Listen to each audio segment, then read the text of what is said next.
talking about George Washington's little excursion, right, out, and he's supposed to, he's supposed to, go to Fort Duquesne and,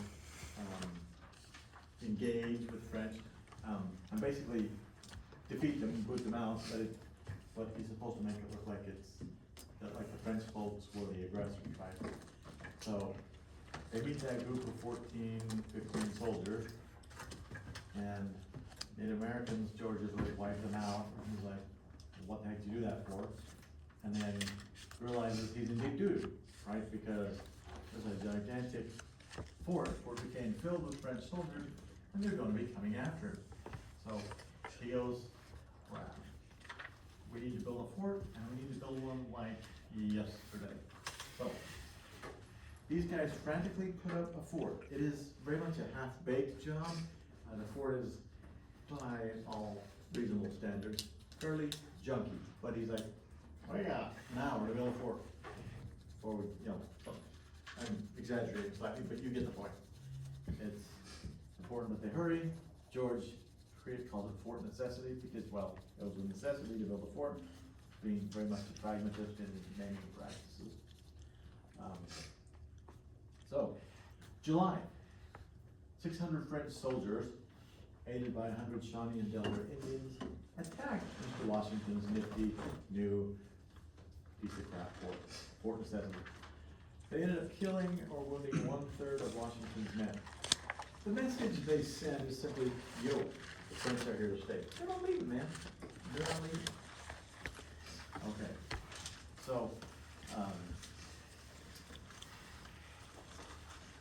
in comes the British government. The British government's like, okay, well, we didn't want this to happen this way, but they're like, clearly we have a war. But they're like, okay, we're at war with France. The main thing we need to do, they said, is limit it. Sure, we can limit it as best as possible. You already happen to know it didn't work, right? Because it spread over to Europe and into South Asia, as we said last time. But at this point in time, that's where their thinking is. So, this brings us to our next key term, which is the Albany Congress. So this is part of the plan to, partly to help with alliances with natives, but also try and limit the scope of this sucker. So there are 24 delegates from 7 colonies, 7 out of 13, and representatives from each of the Iroquois tribes that are part of the Iroquois Confederation. And of course, relatively high British officials kind of running the show. We're in charge of this thing. And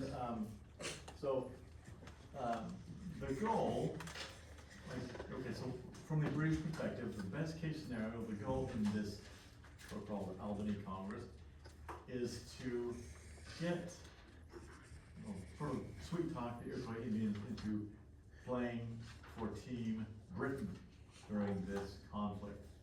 At a bare minimum, the colonists, or the British high officials want, like if the Iroquois Indians are like, nope, we're not participating in that activity, they want them to be like, at minimum just to be like, okay, we'll remain neutral. We're out. We're not gonna help you, but we're not gonna hurt you either. Right? So that's option B, if we can't get option A to work. So they meet. There are negotiations for a while, and so these negotiations particularly target the Mohawk Indians, and ultimately the Mohawk Indians do say, okay, it's kind of we are going to remain neutral. I hope to have a little bit here and there, but the Mohawk Indians said, okay, here's the thing, you guys need us. You basically put us in the driver's seat. So they said, okay, here's the deal. If we agree to join and help you out, you will do the following, right? They're like, you don't do this? This is where I am at. So he said, basically it's like treat them very well, like that specifications. The short version is treat them well, etc. Or they said they would join the French. And the British folks, these guys are like,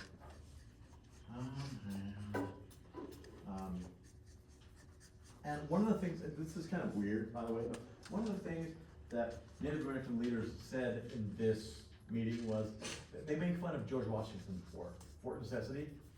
And they're like, you guys suck. They're like, hey, British guys, y'all suck at making forts. French Fort Duquesne versus Fort Necessity, and they're like, you know, what gives? What's up with that? Big, beautiful, solid as heck fort, piece of junk over here. So it's kind of, because that's what they're comparing, the Mohawk Indians are kind of doing this thing where they're like, we don't have a lot of faith in the Brits because they can't even build a freaking fort right.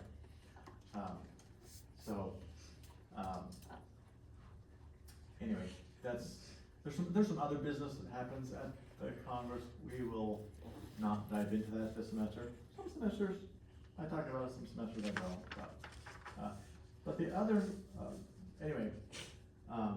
the other 5 Iroquois, so the Mohawks are on board. The other 5 Iroquois nations are like, we're out. Nope. Not participating in this activity.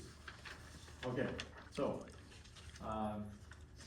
Benjamin Franklin overheard, okay, so there's some conflict, like regular British Army comes in, right? So you've got regular, highly trained British Army troops, and then you've got colonial troops, and there's this, at least in the minds of the British regulars, there's this gap in terms of skill level and stuff, ability to fight Indians. Benjamin Franklin overhears this guy,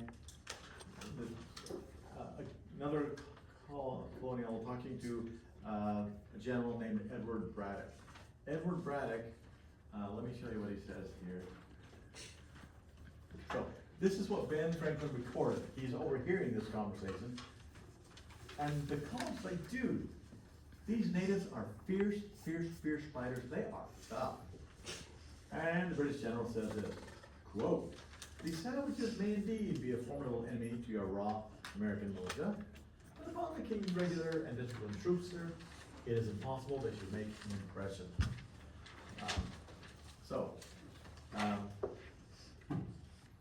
Class, what did Edward Braddock just do to himself with this statement? He antagonized himself? He jinxed himself. But yes, so the colonists are really pissed, for one thing, right? They're like, we hate this guy, we hate his attitude. He's saying we suck and we don't, and he's not listening to us. They're like, we're the people with the experience, and he's just being this arrogant guy who's saying this stuff. They're like, come on, man. So, class, Edward Braddock, think of that for the moment. Notice, Britain says, after the Albany Congress, Britain says, okay, well, this stinks, but we've got a war. Not to worry, we will defeat the French very speedily. So this is their game plan. This is their war plan. 3 fronts. Item 1, as you can see, Britain says, okay, we're going to send General Braddock and his troops to western Pennsylvania, and they're going to defeat the French at Fort Duquesne, take them off the chessboard, and to the north, British troops are told head for Fort Niagara and take that. You guys take that fort. A third group under William Johnson, who was the superintendent of Northern Indian Affairs, as you can see, led troops towards Lake Champlain. His assignment was to defend the northern border against the French in Canada. So,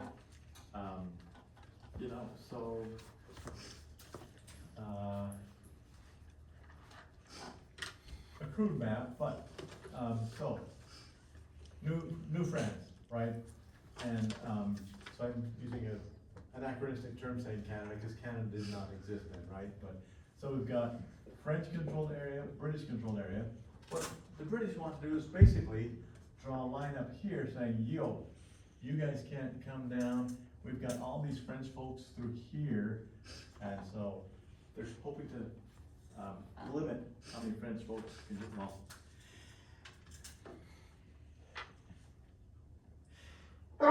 Bless you. Hate it when those sneezes pop in. Just get it over with. Get it over so I can move on to plan. Anyway, so then this game plan in mind, let's go to step 1. Battle of the Monongahela. For your convenience, a nicely pixelated painting.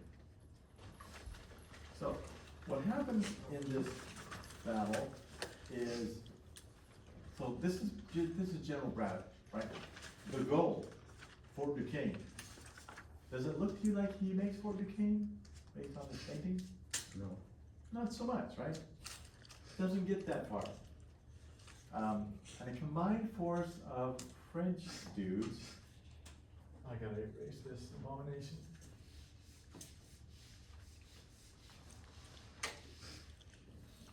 Okay.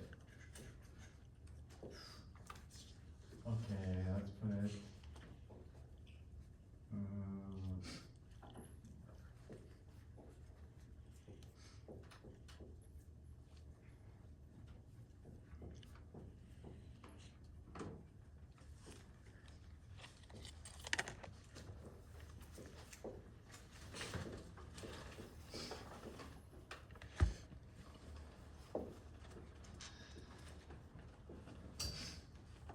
Okay. So, comparative purposes. The French have 250 soldiers and 640 Native Americans. They together, they hunker down on the sides, like they're hidden right along the pathway. And when Braddock and his 2,000 troops, British troops, and 8 Native Americans comes along, these guys just start mowing them down. Mowing them down, and they end up losing, like, General Braddock ends up losing 1,000 of his men, including himself. Dude ends up getting killed. Probably one of the last things through his mind was, holy cow, that colonist I was arguing with wasn't wrong. The natives are very fierce fighters, and, well, look, they kicked my butt. So yeah, statement comes around and bite him in the butt. But you will notice, if you look at this, you'll immediately be able to tell why the colonists called this the French and Indian War, right? Like, okay, France has only 250 French dudes, but 640 Native Americans. They're coming at us, and it gets its name that way, and they realize just how effective this combination is. So afterwards, they're looking at these numbers, and they're going, note to self, we need more Native American. 8's never gonna cut it. So, probably the most famous thing that comes out of the Battle of Monongahela, George Washington, a young lieutenant, is in the fighting, and of course, he's got, a little more smarts than the regular British troops because he's a colonist, he knows the drill, but he ends up, somebody ends up shooting and killing his horse. So, and like amidst the chaos, while the British folks are just getting slaughtered, and they're all, leaping off their horses, hunkering down behind logs and rocks and just trying to escape, George is like, dang it, they killed my horse. So he finds a riderless horse, hops on it, and keeps on fighting. By this point, more and more people are like on the sidelines, right, watching Mr. Washington, bullets flying every which way. Again, horse numero dos gets shot and killed. George goes, oh dang it, I'm gonna have to get a third horse. Hops on horse number 3 and keeps on fighting. So these guys are going, oh my word, this guy is cold under severe pressure. Like, he is totally, got ice water in his veins. Dude doesn't know the meaning of the word fear. He's never heard of it before. George is like, huh, fear? I don't know, man. Never felt it. But probably not, right? But what ends up going viral, okay, so it is at this point in history class that George Washington becomes a household name. Everybody hears about him and his heroics, they say, as they phrase it, in this battle. Because the report, the survivors take this home and tell people, and so it spreads and spreads and spreads, and people are just going, well, why is that important? Well, it becomes very important for Mr. Washington a few years down the road when it's time to pick a leader of the military to fight against Britain, right, during the Revolutionary War. Second Continental Congress is going, we gotta find a leader. Oh look, George, no brainer, it's like, easy. sort of putting George in that position.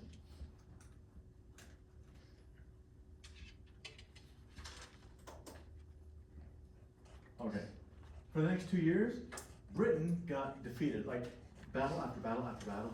Britain is getting its butt kicked. Problem.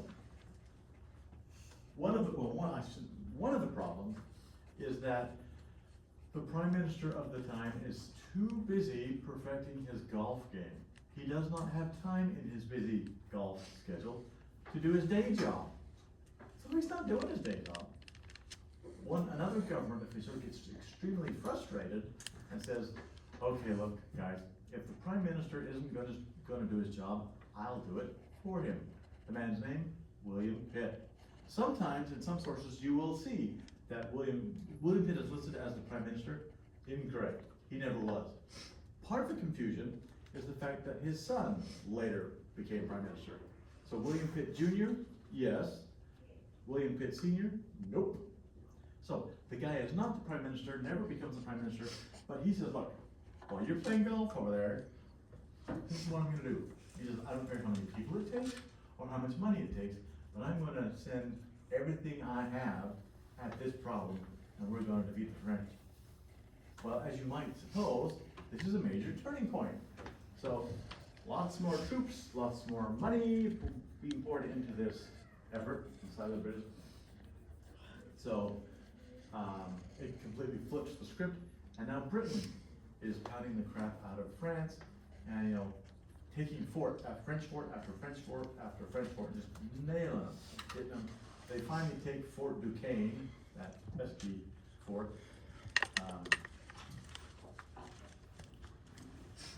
Okay, so what that means is that by 1761, the war pretty much cooled off in North America.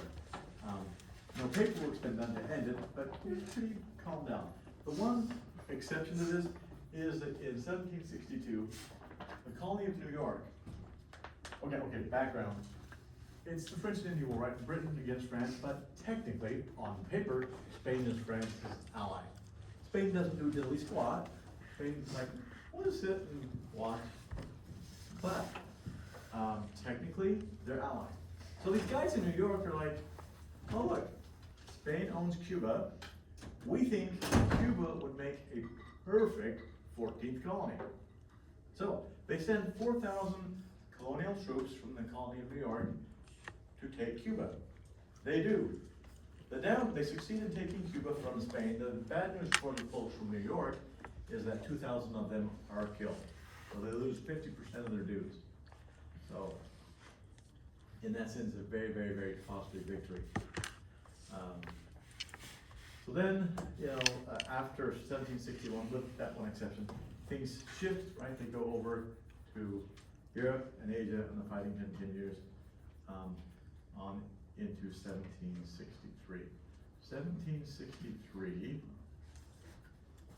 treaty negotiations. Treaty of Paris ends the war. Side note, there are in world history zillions of treaties of Paris. Paris is like the city everybody goes to negotiate ends of wars, I swear. But there are zillions of treaties of Paris. So yeah, you also have to be careful about which one you're talking about. So this is the one that ends the French and Indian War / 7-Year War. Notice the terms here. Particularly, I'd like you to pay attention to this because it is indeed a key term, and it has a nasty habit of showing up on exams. So it's one of those things you want to get. So out of this, Britain gets control of Canada. British and American, that is, colonists, title to the eastern half of North America was confirmed.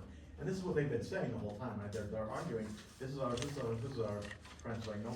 And now it's, okay, fine, you're right, guys, it was yours, it's gonna be ours. And in return for Spain's help, and notice I put help in quotes because Spain didn't actually do anything, but France, for whatever reason, still felt obligated to do something for their allies. So, France, as you can see, gives Spain all of its territory west of the Mississippi River, including the very important strategically placed city of New Orleans. France, meanwhile, gets to keep a handful of tiny islands. I've listed a couple here, I'll show you more on a map in a moment. But France gets to keep Martinique and Guadeloupe, and also fishing rights off the coast of Newfoundland. Fishing in that area had been very, very, very lucrative for French folks. And so Britain's like, yeah, you guys can keep doing that, that's cool, we'll cool with that. And lastly, in a move that really, really, really, really upset the colony of New York, Cuba is returned to Spanish possession. So Spain's happy as heck, they're like, sweet, we got Cuba back, sweet deal. France, as you can tell, not faring too well. They got quite soundly defeated and, therefore at the treaty negotiation table, they're not really in a position, they don't hold a position of power, right? They don't have a lot of power to try and get their hopes, dreams established. They don't have much. It's sort of one of those, okay, we got defeated, what's you gonna do to us, kind of thing. Does everybody have this? Are we still writing this? We're good?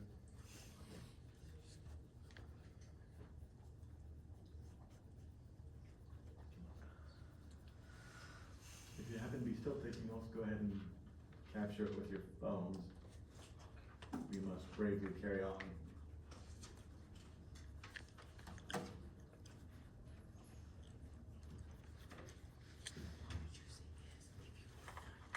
Okay, so with the Treaty of 1763, the map of North America gets redrawn. So this is what it looks like afterwards. Okay, notice though, French claims are in red. Class, how much red is on this map? A lot. Can you be more specific? They only claimed a little island right there. Okay. It's pretty hard to, like, especially like you guys in the back, it's like, at least if I were sitting where you're at, I'd be like, I can't see that at all. But also off the coast of Newfoundland, they do retain their fishing rights, as I might mention. Down here, in order to find these, except for this one, okay, they've got this. They get, what is today, the Dominican Republic, Saint Domingue, they call it. They get that, half that island. But then you go, okay, and I mentioned Martinique, right, and Guadeloupe, tiny, tiny, tiny, tiny islands. Also, Saint Lucia, a tiny island. So they got just tiny little specks. And France, completely gone. North America is now essentially divided between Britain, and look, Britain's land claims, freaking enormous. Spain claims this. Over here, and something we talked about much, Russians. The Russians had a colony in Alaska and coming on down, partway down the coast of British Columbia. At one point, they actually made it as far as today's state line between Oregon and California. But we never tend to talk about those guys. They kind of do their own thing, and then they're like, let's go back. I'm simplifying, right? It's more complicated than that, but. Anyway, so it's easy to see that this war completely redraws the map. So one of the ways that Mr. Pitt was able to pull this off is he's really, really, really good at playing politician. He's really good at like schmoozing people, whereas the earlier British authorities that the colonists had dealt with were like, they're like, hi colonists, you guys suck, but can you please fight in this war? They're like, excuse me? They're like, no. William Pitt is very different. He's like, you guys are awesome, you're tough as nails, you rock, you're skilled, you're talented, you're smart, will you please fight? They're like, sure dude, sure. So he's really good at getting people involved, but class, when it ends, when the war is over, William Pitt says, he like completely changes his tune and says, you blankety blank American colonists, if you guys had pulled your weight, done your part in this thing, we could have won it in like, 6 months or something. It wouldn't have had to go for 50 million years. So, Mr. Pitt blames the extended period of warfare on the colonists. that gonna go over well with clients? No. Wanna know what goes over less well? He says, "Dear colonists, for your convenience, Bless you. you are going to pay for this war." And they're going, "Excuse me?" Like, we didn't even wanna get involved, man, you treat us like garbage. But he's like, "Yeah, you guys, you need to pay the cost for us fighting this war." Which ends up leading us into, taxes and issues that you are familiar with, like, taxation with or without representation. Lots of arguing, right, leads us down the road to revolutionary war. We are not there yet, of course, we are, but now we're moving that direction. So that's why French and Indian War is included in the PowerPoint, just say go to Revolution Part 1. Because the end result is colonists are loaded up with taxes, and they get mad about it for a variety of reasons, right? Well, and we will talk about that when we get to the next PowerPoint. But for now, okay. For now, we will move on to the next conflict. This is Chief Pontiac. He is an Ottawa chief.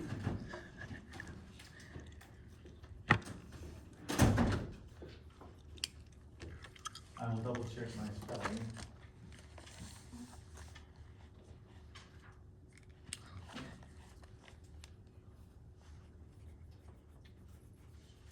Okay.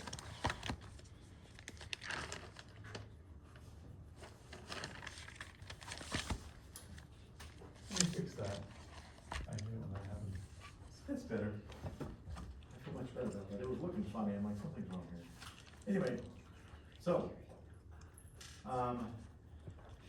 after the war, Britain maintains a strong military force in the region. They're like, hey, by the way, Native Americans, we're not leaving. So, Britain, strong military force in the region. Native Americans are going, they're like, how's this gonna play out? They are nervous. They're very, very nervous. And then the Brits turn all those French forts into, like, not just the military force, but now they're turning the French fur trading posts, the small little fur trading posts, into major military installations. And the Native Americans are like, okay, this is making us very nervous. Under those conditions, the Native Americans end up having a great awakening of their very own. So, religious revival among Native Americans ends up whipping up Native American sentiment against the British. Into this scene comes an Indian man named Neolin.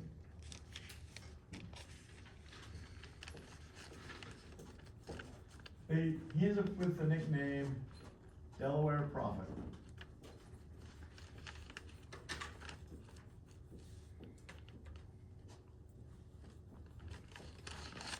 So, this guy steps in, and he becomes essentially the leader of this Native American Great Awakening. And he tells the Native people, you need to reject any European goods, you need to reject any kind of dependence on foreign settlers or anything related to them in order to return to a more traditional lifestyle. More specifically, the dude is saying, we need to get rid of alcohol and any kind of, materialistic tendencies y'all have developed, he says. He's like, you're Native Americans, get rid of those tendencies, you gotta break free. He said, he gives them a dire warning. He says, look, if y'all don't do what I'm telling you to do, their version of God is going to be very pissed. He's like, he's gonna take away our game, like there'll be no animals to hunt, our food supply will be gone. So, some fairly dire warning. So he said, quit interacting with these evil people, don't collude with them, stay the heck away from them. So this guy is the religious leader, and Pontiac, okay, the thing about Pontiac, it's called Pontiac's War, right? But class, this is a very important point to note. He is on equal footing with a whole, like in terms of rank, seniority, etc. Equal footing with a whole crap ton of other chieftains of other tribes. So there's lots and lots of tribes involved in this, lots of chieftains, and if they created a hierarchical chart, a whole string of people right across he'd be somewhere in the middle. But because this guy is bilingual, and because therefore the British government keeps interacting with this guy, he's getting all the communication funneled to him. So he's the known dude, and that's how it ends up. Like he becomes extremely famous, right? The Brits name this Native American rebellion after Pontiac, and that's how that develops. In the meantime, other Native Americans of equal rank are going, dude, who died and put you in charge? You think you're all that? So there are some tensions among Native American chieftains, a little bit of jealousy, a little bit of, sheesh, Pontiac, chill, you need to, why are you all that? And he's like, pro tip, become bilingual. They're like, yeah, whatever, dude. But, at any rate, somebody is trapped, once again.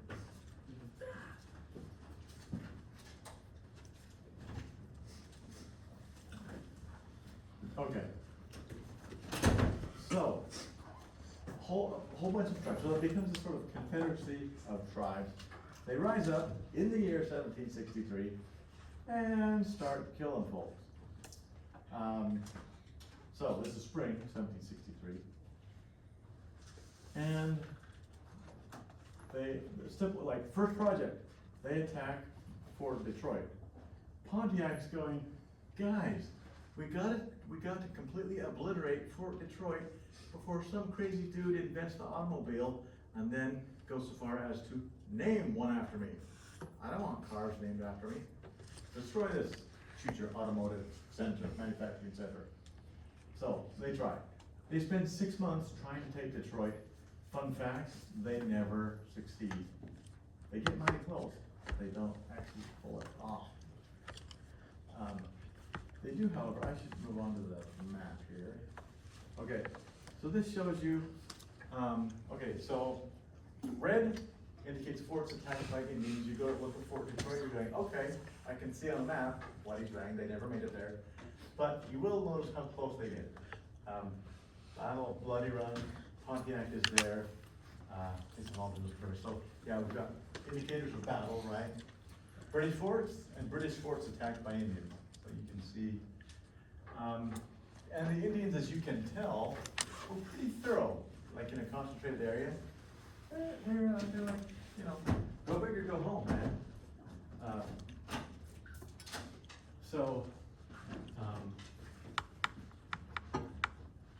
While this is going on, like this stuff's going on, okay, let me make sure. Okay. So, while this is going on, this guy steps into the picture. So, step one, he goes to Fort Pitt. He uses that as his headquarters. Okay, fun fact, by the way, okay, remember Fort Duquesne?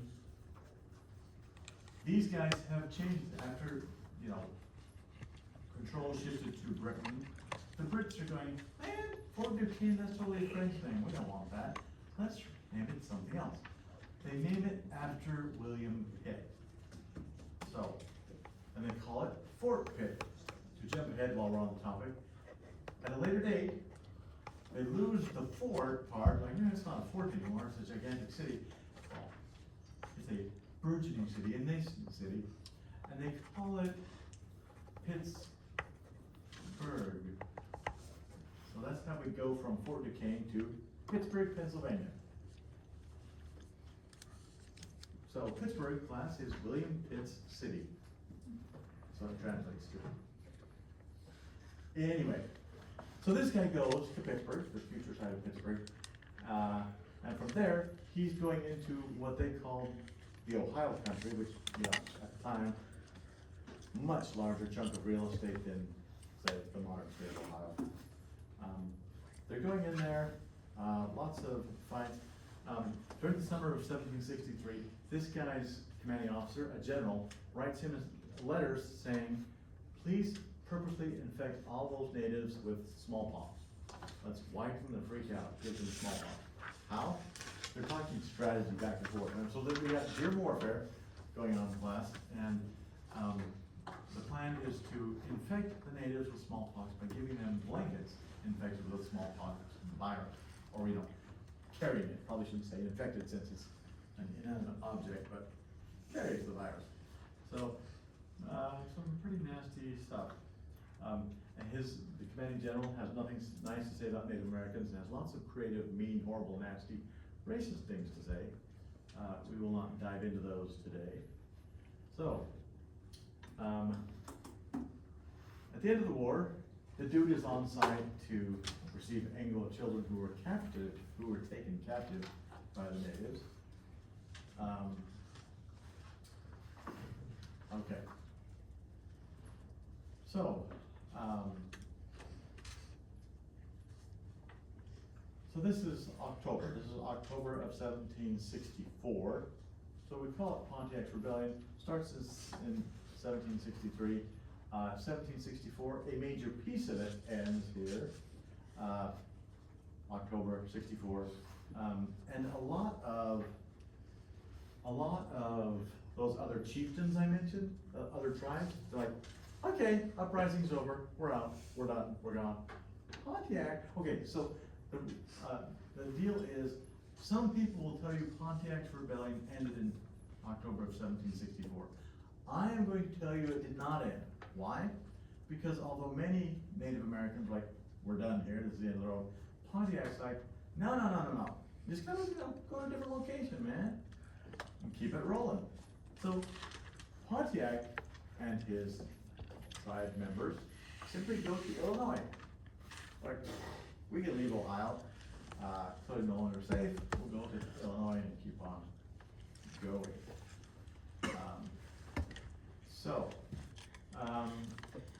By the time this thing does end in 1766, I believe, yeah, July, so it actually, in real life, it ends in July of 1766. So some sources, they'll say 1764, they're wrong. Some sources say 1766, they're correct. So, let's see, I was gonna tell you something and then I moved off into dates.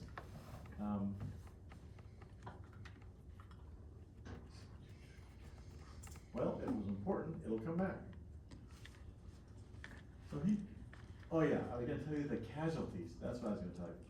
So, Indians killed more than 400 British soldiers in Pontiac's Rebellion, and 2,000 colonists were either killed or taken captive. So what they're doing, you could probably pick up on this given the PowerPoint slide, they take captive the children, like they're going around killing adults, and they take captive the children who are now orphans.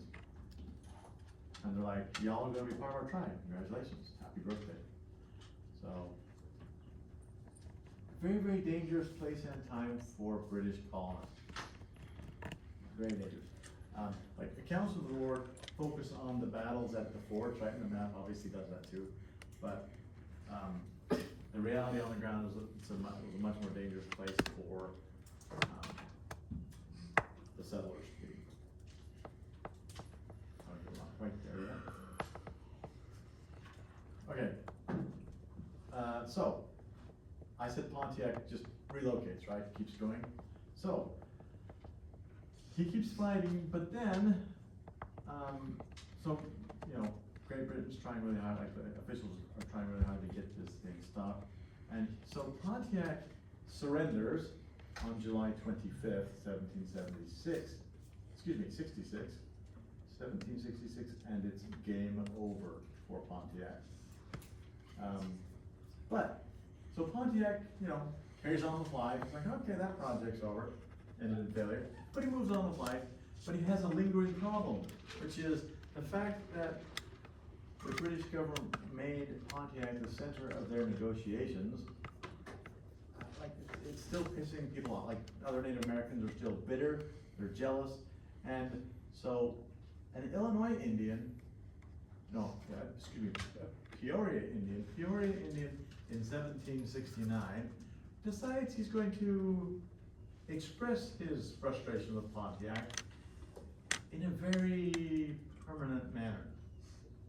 So, Native Americans from another tribe bumps off Pontiac. 1769, kills him. It's like, you suck, dude. We're jealous.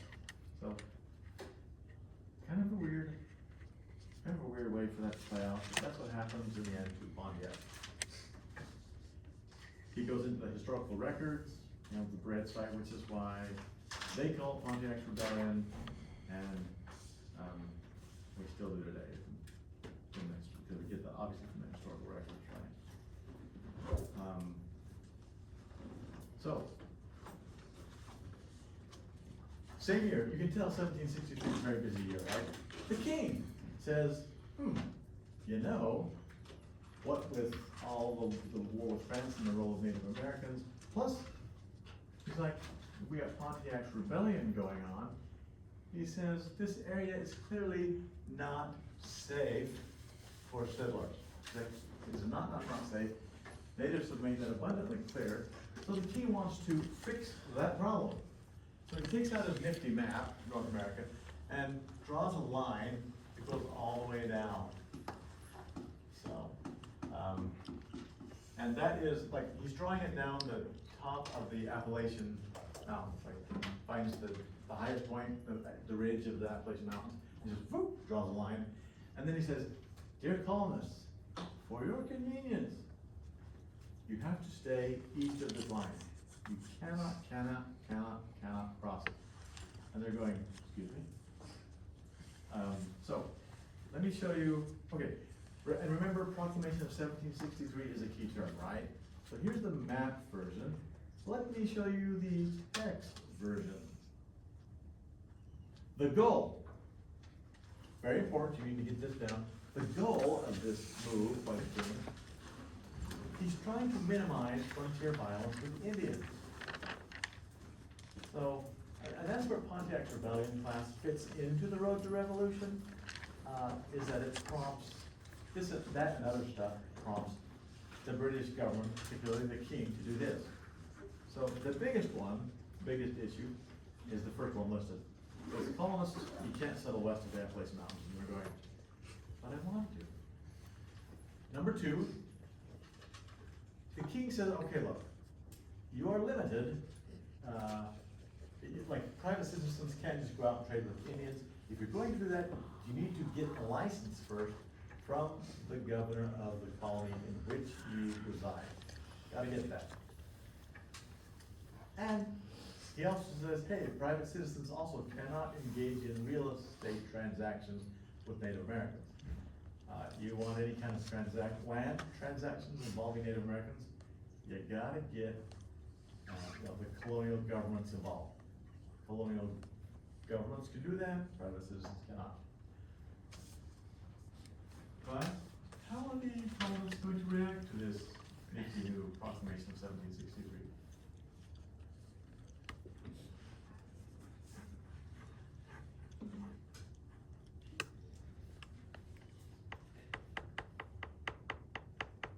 How about very angry?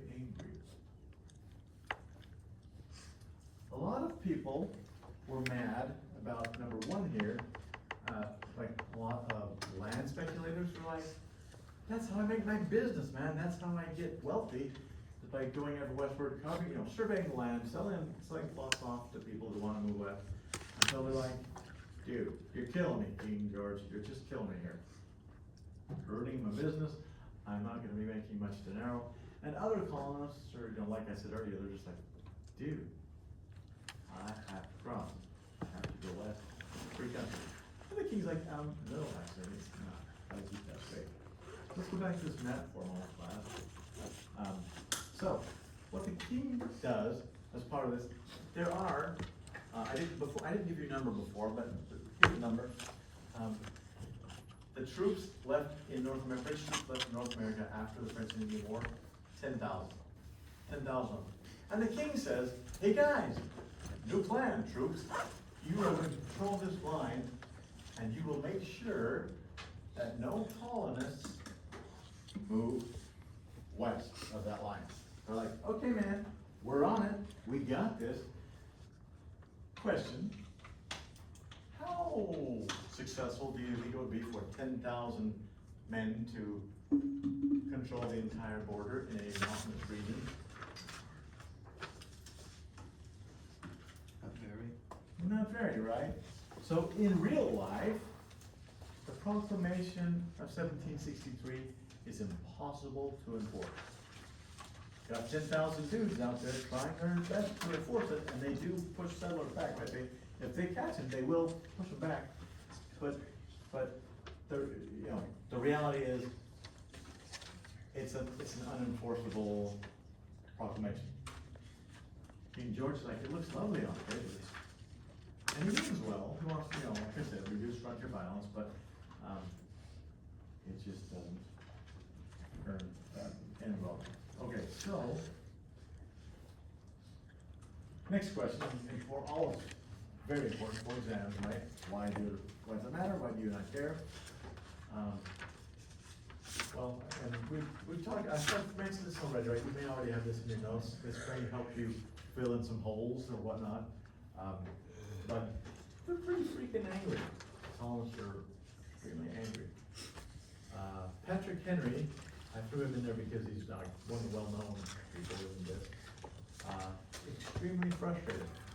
The other reason Patrick Henry appears here, class, is, as many of you know, he is one of the major agitators for, breaking away from Britain.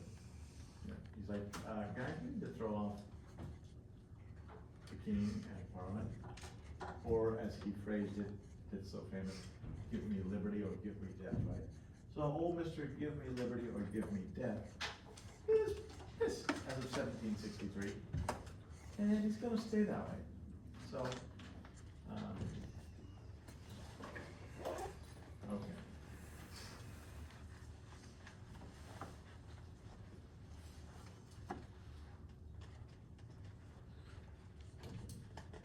Y'all got this, or are we working on that? How we doing?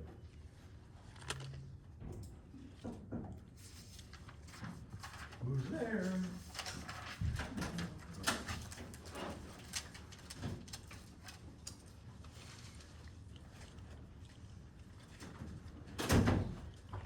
Okay, class, I'm gonna do something wild and crazy.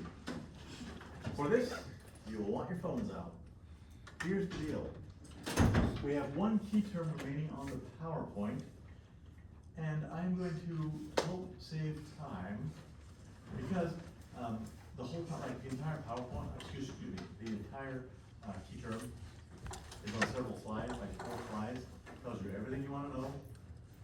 So if you capture what's on those 4 slides, you'll have all the information you need if and when the term appears on the midterm exam. So, key term, Lord Dunmore's War. Lord Dunmore happens to be the governor of Virginia, right? So, this gives you the details. Go ahead and take those pics with your phone, and we will work our way through these slides. More. But in this case, Daniel Boone, famed in song and story, plays a part in Lord Dunmore's War.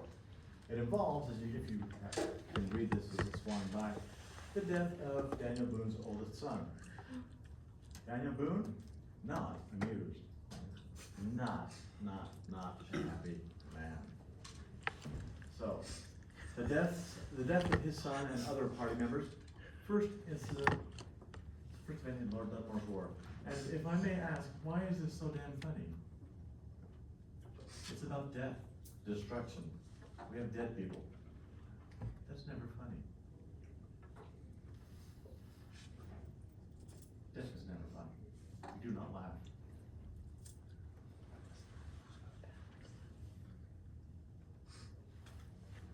Question, why is it named that? For your convenience. The answer is provided for you.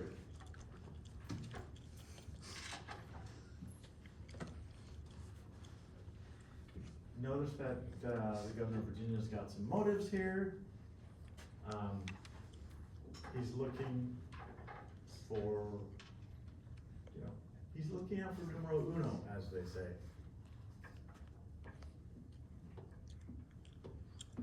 Okay, did you get this one, folks? We're gonna just take a picture for you.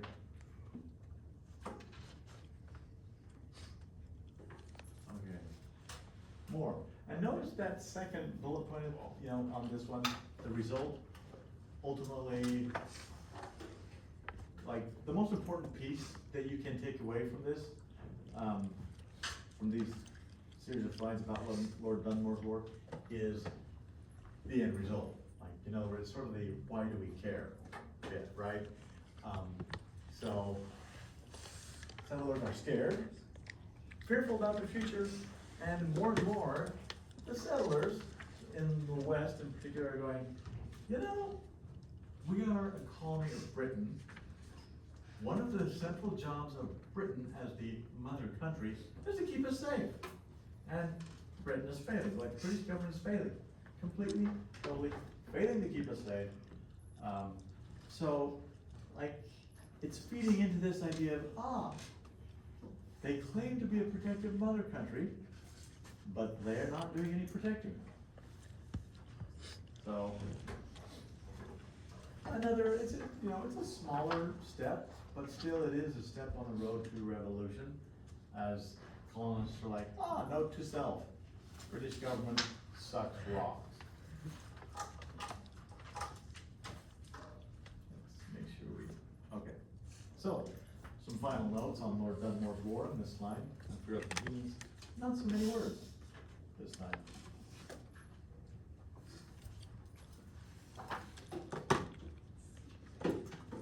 So we've got an end date, right? Virginia wins the Battle of Point Pleasant, October 74. So, Treaty of Camp Charlotte. One of the stranger treaty names in history.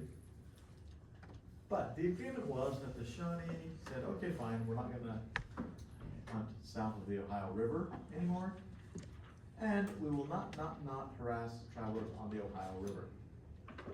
So, it effectively opens that area up for settlers who want to be ever so bold and brave and risk their lives, go down the Ohio River and go out in that area and settle.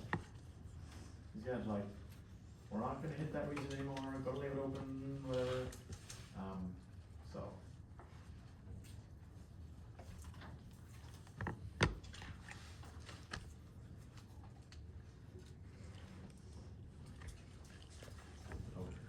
In the end. So, switching gears, class. Thank you.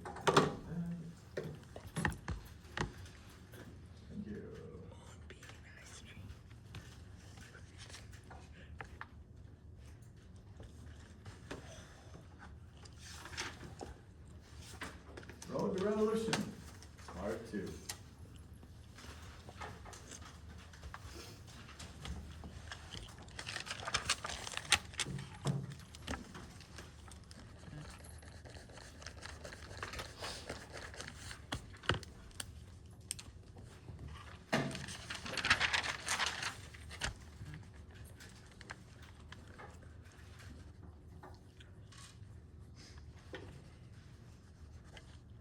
Okay.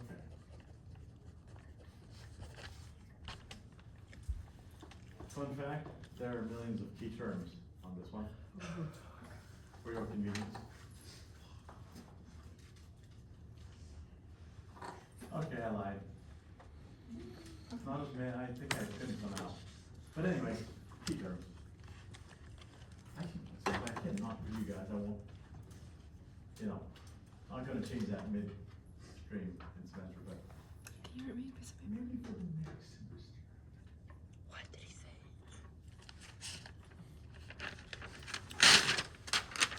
Okay. So there's a theme, class, that I'd like you to be aware of. essentially, the road to revolution is a situation where, think of it as the colonists and the English government are engaged in a conversation, but they're not like they're not understanding each other, like they're trying to communicate, they're not understanding. One historian put it, like, phrased it as they're talking past one another.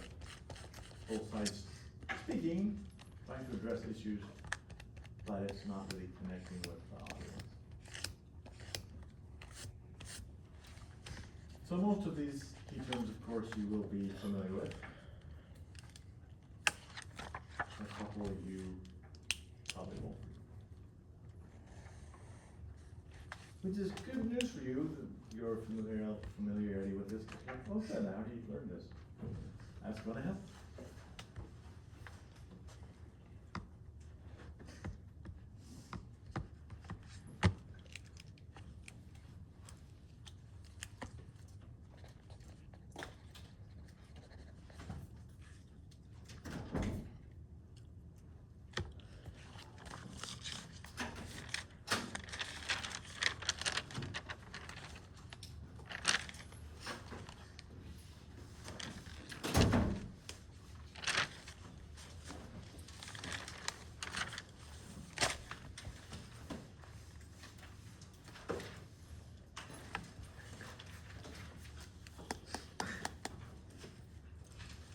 How we doing? We got these? We still working on it.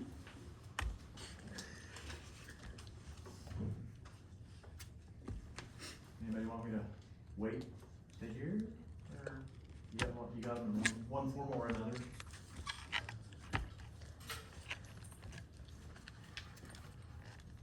Okay. Well, okay, big picture first, right? Some background, some big picture. A little bit ago, I was telling you that, you know, the war was expensive, right? French and Indian War, incredibly expensive.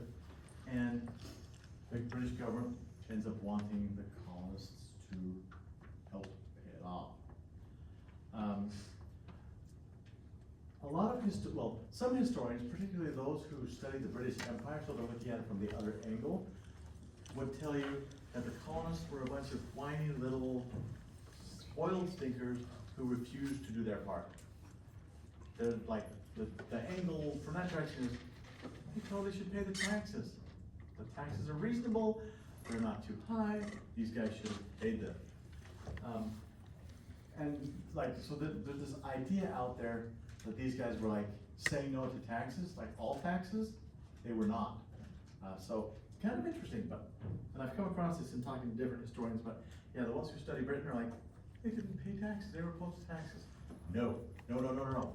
That is not the issue. For example, class, in the colonies, like in the individual colonies, like say Virginia, for example, the colonial legislature passes taxes, and as a general, like not every single person, right? But as a general rule, these folks are like, okay, that tax is legit, I'll pay it.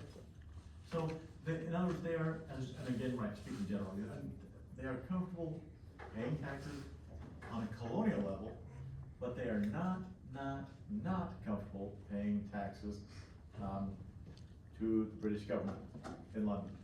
So there's a distinction to be made here, and it's an important one. It gets lost sometimes, and I want to make sure you're aware of that. Okay, now, new prime minister. The dude who's ever golfing is like, you know, they're like, dude, you suck, go play somewhere else. So, a guy named George Grenville comes to power. He's like, okay, I got plans. Colonists are going to pay taxes to help us defray the cost of the war. So, within 2 years, as you can see, 4 major acts were passed by Parliament, with George Grenville saying, "Come on, Parliament, go on." So we have the Sugar Act, 1764, the Currency Act, 1764, the Stamp Act, 1765, the Quartering Act, 1765.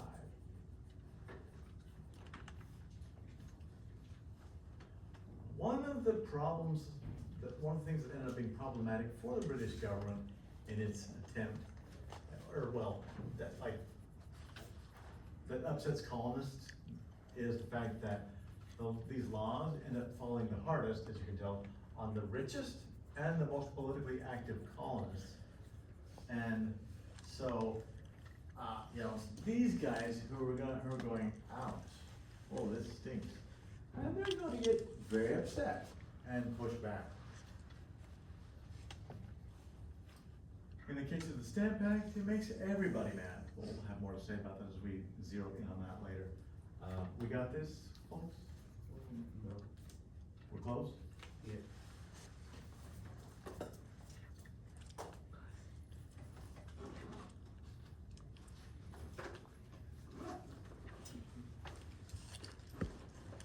Okay. A word or two about the Sugar Act. Since very early, I want to say like 1733, there was a tax on French molasses, 6 pence per jug, gallon, whatever. 6 pence a gallon tax. The colonists didn't want to pay that tax, so they were going with other options. And so George Granville says, we've had this tax that's been in place for decades and decades and decades, this Molasses Act, the Molasses Act had been in place for 30-ish years, we'll round off 30 years. And so he's saying, with the Sugar Act, I am going to cut the tax in half, actually. He says, we're cutting the tax down to 3%, and so, and we'll, you know, rename it the Sugar Act, but, so it's gonna be from now on, it's 3 pence per gallon of molasses, and he figures by making it that much cheaper, he says the colonists will buy it, instead of, you know, doing black market stuff, smuggling, which was a thriving business, they'll actually pay it, and he says, even though it's 3 pence instead of 6, the bottom line is if they pay that, if we actually get the money, it'll, you know, help us defray expenses. So that's his thinking behind that one. Let's take a closer look at the Stamp Act. Okay, so here's how this worked.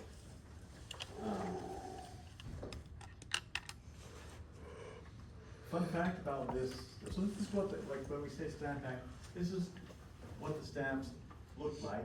There were different stamps for different amounts, so the amount listed, shown on the bottom here, would change, you know, different amounts depending on what they're doing. Fun fact, this is written in Old French, which I don't happen to be fluent in, but according to my friend Google, it says, may he be ashamed who thinks badly of it. Class, they're trying to guilt trip the colonists into paying a tax. They're trying to guilt trip them. A lot of these colonists were fluent, and I think they got this. They understood immediately what the message was. You know, if you think badly about the Stamp Act, naughty, naughty, naughty, right, this kind of thing. So, you know, the Brits, excuse me, the Americans are like, really? Really? You're going with that? Like, you gotta be kidding me. At any rate, so, what did it do? Okay, important point. Sometimes people think that the Stamp Act was a tax on stamps. Please note, it was not. It was a tax on paper, as in, like all sorts of paper things used in the colonies. Playing cards, wills, probate lists, like any kind of court documents, lawyer documents, obviously you don't overlap there, but ships manifests, newspapers, like basically anybody in the colonies who used paper for something was going to end up paying the Stamp Act. Excuse me, pardon me, paying the stamp tax. So they are, okay, so Britain goes, okay, in order to pull this off, we need to put in place a whole new infrastructure of tax collection. So, they get these, okay, important note, class and terminology.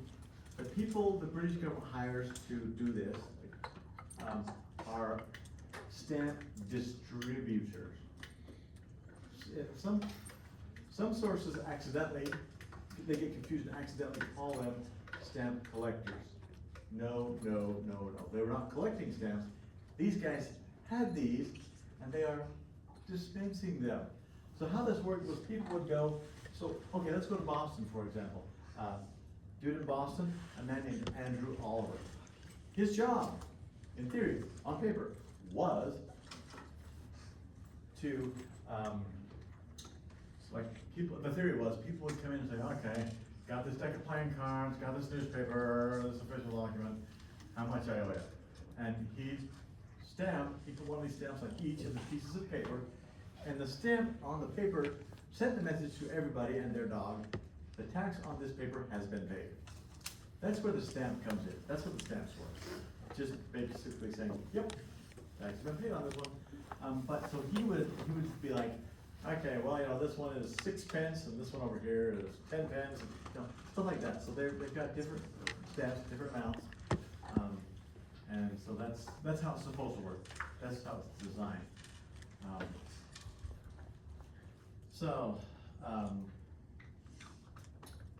One of the things that really bothered the colonists was, okay, so like with these others,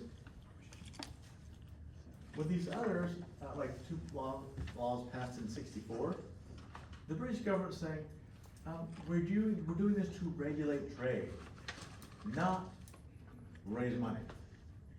So the colonists were like, the basic reaction was, you say you're regulating trade, but we can tell that deep down you're really trying to raise money. You know, by the time we hit '65 with the Stamp Act and the Quartering Act, the colonists were like, dude, you guys are totally trying to raise money, and it's really obvious. You know, and the British government was like, yeah, we are. We're not shy about that. So now the colonists get really upset about that. Here's the problem they have with this, is that English tradition held that taxes were a gift of the people to the monarch. So what the deal is, the structure is, the king cannot demand money, only Parliament can say, hey, you gotta pay this. Like, so far so good in the sense that Parliament is the one making these laws, right? But where this goes afoul is,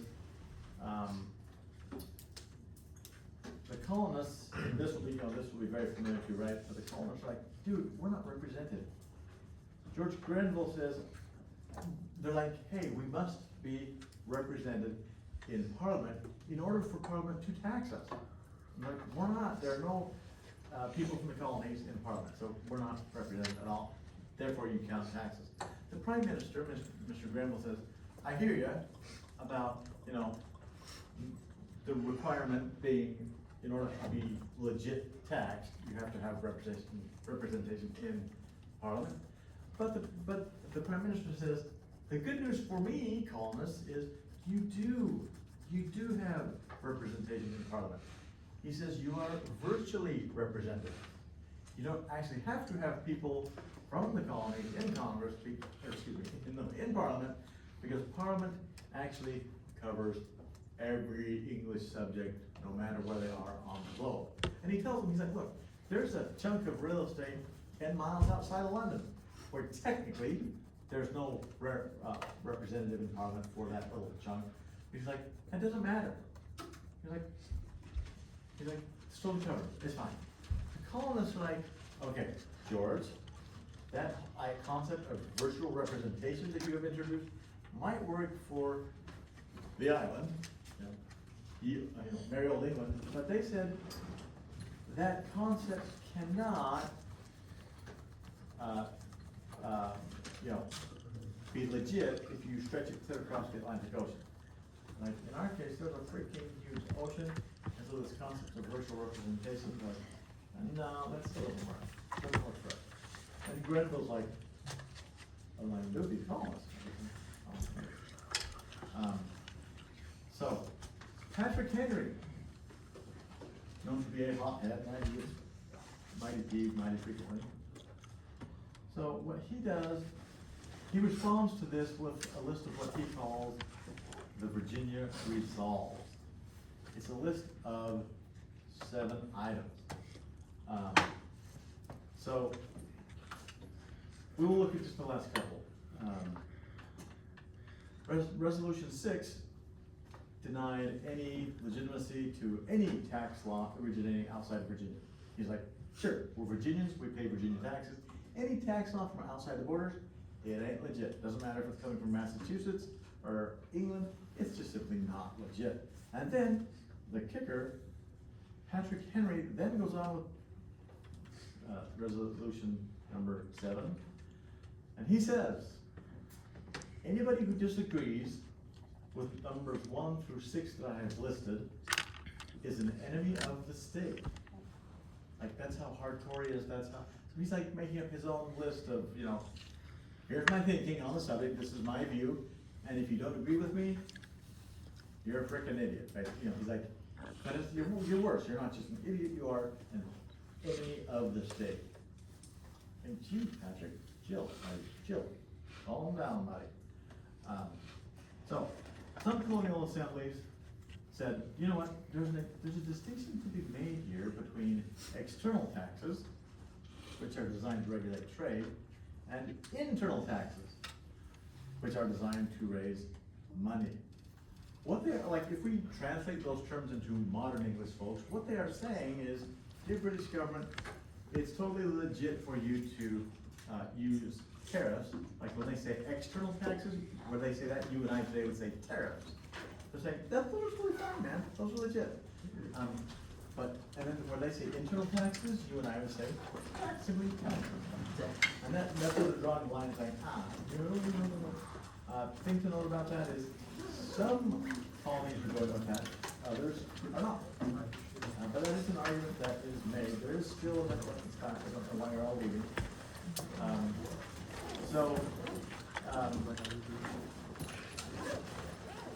Well, you know, this is a decent cutoff point. I think we'll go with it.